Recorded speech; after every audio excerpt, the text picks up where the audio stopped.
City India news, महाराष्ट्रातील लोकप्रिय news channel.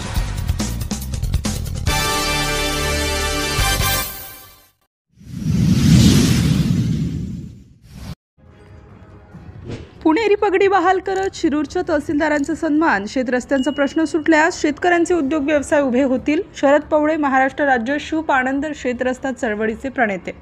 राज्य सरकार शिवपाणंद शेतरस्ता चळवळीच्या मागण्या पूर्ण करेल। शरद पवळे तहसील कार्यालय या ठिकाणी तहसीलदार बाळासाहेब मस्के यांनी घेतलेल्या धडाडीच्या निर्णयामुळे तसेच त्यांच्या कामाचे तालुक्यामधून विशेष कौतुक होत असून शिवपाणंद चळवळीच्या वतीने त्यांचा एक आगळा वेगळा सत्कार व सन्मान करण्यात आला। यावेळी महसूल तसेच पोलीस प्रशासनातील अनेक अधिकारी उपस्थित होते। तहसीलदार बाळासाहेब मस्के यांनी तालुक्यासाठी 105 रस्त्यांचा आदेश काढीत शिरूर तालुक्यातील आदर्शवत अशा 6 गावांनी रोड व्हिलेज मॉडेलची ग्रामसभेचे ठराव या ठिकाणी घेण्यात आले।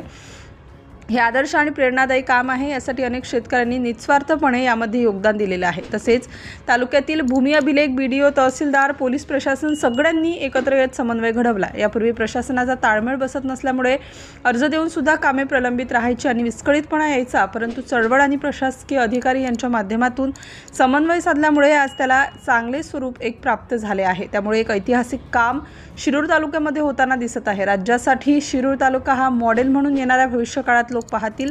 या सर्व कामासाठी पोलीस प्रशासन, भूमी अभिलेख, तहसीलदार सर्वांचे योगदान मिळेल अशी ग्वाही या कार्यक्रमामध्ये प्रशासनाच्या वतीने देण्यात आली। रोड व्हिलेज या माध्यमातून गावामध्ये समन्वयातून रस्ते खुले होणार आहेत। गाव पातळीवर नकाशे तयार होतील, त्यामुळे शिवार फेरी, ग्रामसभा पीडित शेतकऱ्याला रस्ता मिळण्यास मदत होईल। लोकसहभागातून अनेक प्रश्न मार्गी लागतील। शेतीचा श्वास हा शेतरस्ता आहे, तो खुला होणार आहे। समृद्ध महाराष्ट्राचा आणि समृद्ध शेतकऱ्यांचे स्वप्न काही दिवसानंतर पाहायला मिळेल। रस्त्यांचे प्रश्न सुटल्यानंतर अनेक तरुण युवक शेतीमध्ये अनेक उद्योग व्यवसाय उभारू शकतील व येणाऱ्या काळात भारत हा विश्वगुरू असेल। तरच शेतकरी हा खऱ्या अर्थाने जगाचा पोशिंदा आहे हे सत्यात उतरेल अशी यावेळी शिवपाणंद चळवळीचे जनक शरद पवळे यांनी यावेळी सांगितले। City India news.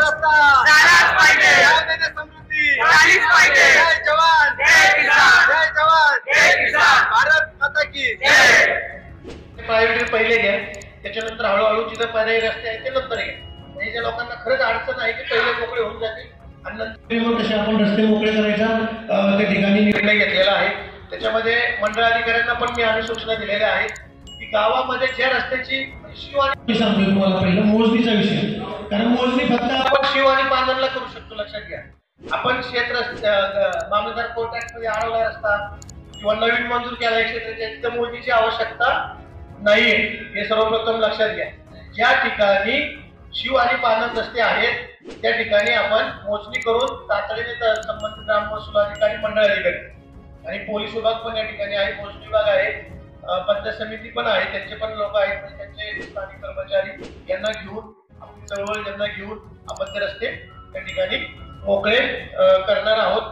तर मला एक विनंती हीच करायची आपल्या सर्वांना की गावची जी आपली कमिटी आहे ते ऍक्टिव्हेट करा आणि गावातून तुम्हाला जे चळवळीला पण जे लोक शेतकरी मंडळी सहभागी होती ते वेगवेगळ्या गावातला जर घेतले, वेगवेगळ्या गावातले त्यांची काम करण्याची इच्छा आहे तर अजून त्याला गती मिळत आणि प्रशासन तर सोबत आपल्या आहे। आता पोलीस विभागाचा एक विषय होता, पोलीस बंदोबस्त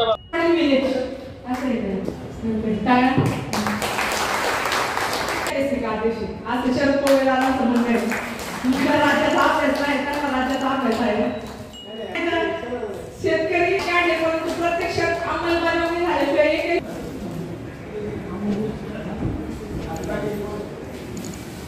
उपाधीक्षक अमोलजी भोसले साहेब यांचा शांताराम पानमने सत्कार करतील। त्यांनी देखील मोजणी करून एवढं सगळं करणं सोपं नाहीये, परंतु ते आपल्याला चांगलं नाही। आणि तुमच्याकडून आता तुम्हाला काही 1.5 वर्ष सांगतात म्हणजे काही कालावधी असेल, तुम्हाला आम्ही या ठिकाणी जाऊन देणार नाही। रस्ते पूर्ण झाल्याशिवाय आम्ही तुम्हाला या ठिकाणी जाऊन देणार नाही आणि तुम्ही नक्कीच तुमच्या सगळ्या टीमनी, मला आता मंडळ अधिकारी असतील, सगळ्यांनी ज्या पद्धतीने मनोगत मांडलं त्यामुळे मला असं वाटतंय मला शिरूर तालुक्यात पुन्हा यायची गरज पडणार नाही। आणि तो शरददादा असतील, मॅडम असतील, पुढेदादा असतील, फैजलभाई असतील, बांगरदादा असतील, सूर्यदादा वाळके हे माझ्याबरोबर राज्यभर फिरतात। आज त्यांनी कुठल्याही प्रकारचं मला गेलं तरी जेवण सुद्धा म्हणतात खर्च नाही करायचा मी तुमच्यावर, म्हणजे मला जे साथ देतात ना अनमोल हे सगळे म्हणजे शेतकऱ्याचे खरंच खरे मोठे शेतकरी पुत्र आहेत। यांनी खरी जाण ठेवली. आपल्या बापाने एकजुटीसाठी आपल्याला आवाज दिलेला आहे आणि आपल्या पुढच्या पिढीसाठी आपण अशाच पद्धतीने इतिहास रचून दाखवू. शिरूर तालुका हा राज्यातला नक्कीच मॉडेल झालेला असेल आणि शिरूर तालुक्याचा इतिहास आज देशाला राज्याला या ठिकाणी पाहायला मिळेल आणि राज्यातला पहिला तालुका असेल का तो रोड मॉडेल विलेजमध्ये. आता सरकारने पण सांगितलंय का ज्या तालुक्यामध्ये रोड मॉडेल विलेज होईल, जो तालुका होईल त्याला तहसीलदाराला पुरस्कार असणार आहे आणि पहिला पुरस्कार आपल्याला बाळासाहेब मस्के साहेबांना मिळालेला पाहिजे. धन्यवाद. या ठिकाणी आज या ठिकाणी आपण जी बैठक घेतली role model village. Role model village म्हणजे तुम्ही बघा एखादी स्मार्ट सिटी जशी पिंपरी चिंचवड सिटी उभी राहिली तसं आपल्याला रोल मॉडेल विलेज असं आहे का?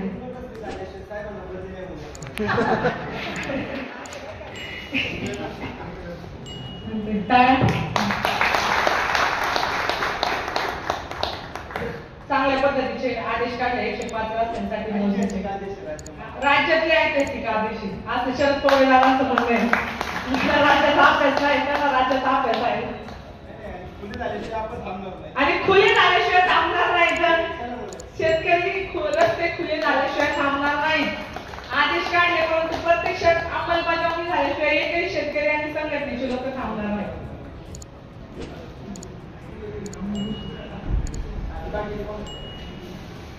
उपाधीक्षक अमोलजी भोसले साहेब यांचा शांताराम पानमने सत्कार करतील. त्यांनी देखील मोजणी करून एवढं सगळं करणं सोपं नाहीये. आज शिरूर तालुक्यामध्ये तहसीलदारांनी महत्त्वाचा निर्णय घेतला. तालुक्यासाठी 105 रस्त्यांचा आदेश काढला. त्याचबरोबर तालुक्यातील काही गावांनी 6 गावांनी या ठिकाणी रोड मॉडेल विलेजचे ग्रामसभेचे ठराव या ठिकाणी निर्माण केले. ही एक आदर्श आणि प्रेरणादायी कार्य आहे. या चळवळीच्या माध्यमातून अनेक शेतकरी या ठिकाणी योगदान द्यायला या चळवळीच्या माध्यमातून तयार झाले. अनेक वकील संघटना पण आहेत या ठिकाणी समन्वय घडवण्याचं या ठिकाणी काम करत आहेत आणि तालुक्याच्या अधिकाऱ्यांनी या ठिकाणी सगळ्यांनी एकत्र येऊन भूमी अभिलेख असन, BDO असतील, तुमचे तहसीलदार असतील, या सगळ्यांनी पोलीस डिपार्टमेंट असेल, सगळ्यांनी एकत्र येऊन एक समन्वय घडवला आणि कशा पद्धतीने अर्ज दिल्यानंतर कशा पद्धतीने त्याच्यावर कार्यवाही झाली पाहिजे. कारण कधी कधी भूमी अभिलेखचे अधिकारी हजर नसायचे, कधी कधी मंडल अधिकारी हजर नसायचे. अशा पद्धतीने काम काढल्यानंतर एक विस्कळीतपणा यायचा. परंतु अधिकारी आणि चळवळीच्या माध्यमातून एक समन्वय तालुक्यामध्ये घडलेला आहे आणि एक ऐतिहासिक कार्य शिरूर तालुक्यासाठी घडतंय.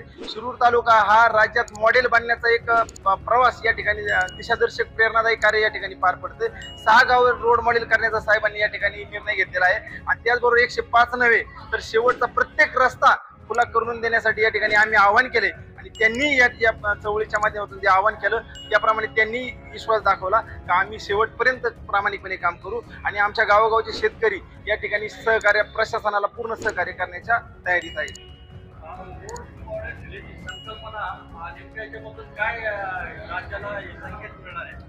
काय होतं, तंटे मिटवण्यासाठी पुढे होणं हा महत्वाची जबाबदारी असते आणि ती गावाने एकरूपता येणे, गावामध्ये एकता येणे. गावामध्ये आज रोड मॉडेल विलेजच्या नावाने जो कोण पीडित शेतकरी आहे त्याला गाव रोड मॉडेलच्या भावनेतून त्या ठिकाणी त्या शेतकऱ्यांना मदत करणार आहे. गावाचा नकाशा त्या ठिकाणी गावात निर्माण होणार आहे. गावामध्ये समन्वयातून काही रस्ते त्या ठिकाणी खुले होणार आहेत आणि लोकसहभाग आणि श्रमदानही या ठिकाणी पार पडणार आहे आणि त्या ठिकाणी शिवार फेरी, ग्रामसभा अशा पद्धतीने एक उत्सव त्या ठिकाणी गावामध्ये होणार आहे आणि जे गाव शेतीचा श्वास हा शेतरस्ता आहे आणि त्या ठिकाणी एक उत्सव शेतकऱ्याचा पाहायला मिळणार आहे. शेतकरी हा जगाचा पोशिंदा आहे, परमेश्वराचं दुसरं रूप आहे आणि आज त्याचा रस्ता खुला झाला तर तो त्या ठिकाणी शेतीच्या माध्यमातून मोठे मोठे व्यवसाय उभे करू शकतो. आज इंडस्ट्रीमध्ये आपण एका बाजूला पाहतोय का त्या ठिकाणी ॲटोमायझेशन झाले, अनेकांच्या नोकऱ्या जायला लागल्यात. मग शेतकरी पुत्र स्वतः व्यावसायिक बनेल आणि त्याचं भविष्य उज्ज्वल बनेल. जे समृद्ध महाराष्ट्राचं समृद्ध शेतकऱ्यांचं स्वप्न आहे ते आपल्याला या माध्यमातून पूर्ण करता येईल.